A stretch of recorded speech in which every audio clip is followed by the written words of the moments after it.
வணக்கம்.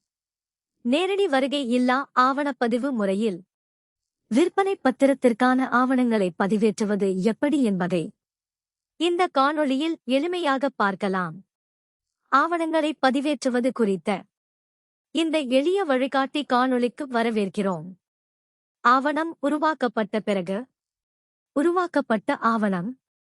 எனது ஆவணங்கள் திரையில் ஆவணம் உருவாக்கப்பட்டது என்ற நிலையில் காண்பிக்கப்படும். இந்த நிலையில் தேவையான ஆவணங்களை பதிவேற்ற வேண்டும்.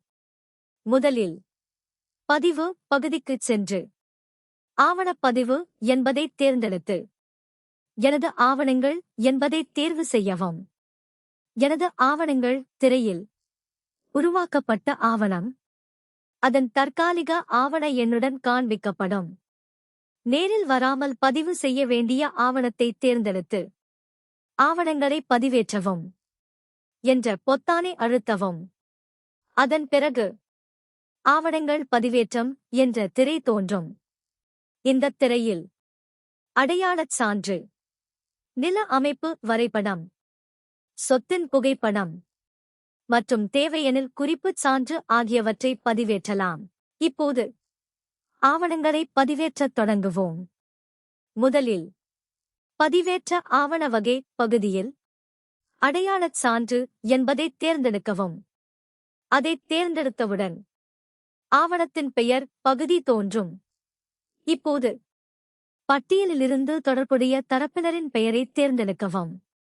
பின்னர் கோப்பினைத் தெரிவு செய்க என்ற பொத்தானை அழுத்தி பதிவேற்ற வேண்டிய கோப்பைத் தேர்ந்தெடுத்து திற என்பதை அழுத்தவும்.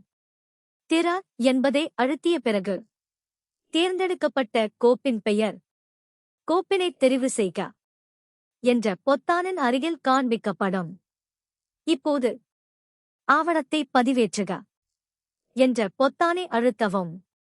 அதை அழுத்திய பிறகு தேர்ந்தெடுக்கப்பட்ட கோப்பு கீழே உள்ள பட்டியலில் காண்பிக்கப்படும். பின்னர் சேர்க்க என்ற பொத்தானை அழுத்தவும். அதன் பிறகு கோப்பு பட்டியலில் இடம்பெறும். அதேபோல் அடுத்ததாக நில அமைப்பு வரைபடம் என்ற ஆவண வகையை பதிவேற்றுவோம். பதிவேற்ற ஆவண வகை பகுதியில் நில அமைப்பு வரைபடம் என்பதைத் தேர்ந்தெடுக்கவும்.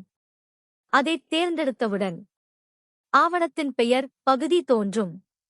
பின்னர் பட்டியலிலிருந்து தொடர்புடைய அட்டவணையை, அதாவது சொத்தைத் தேர்ந்தெடுக்கவும்.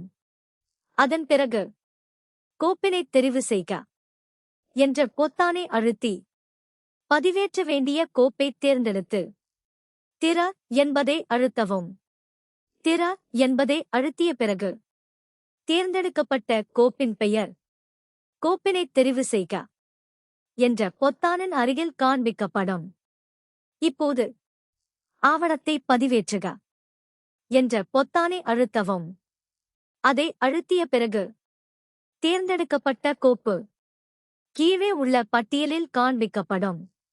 பின்னர் சேர்க்க என்ற பொத்தானை அழுத்தவும்.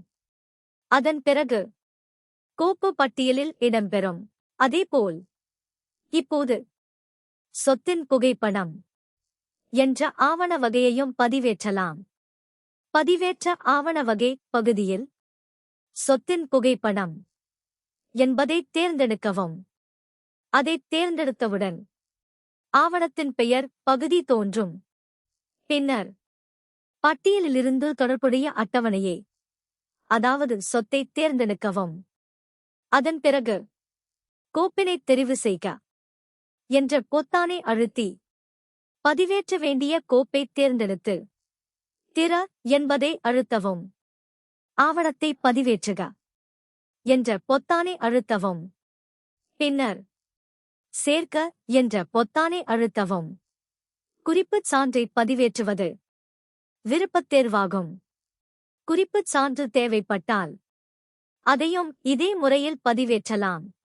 இறுதியாக சேமிக்க என்ற பொத்தானை அழுத்தவும்.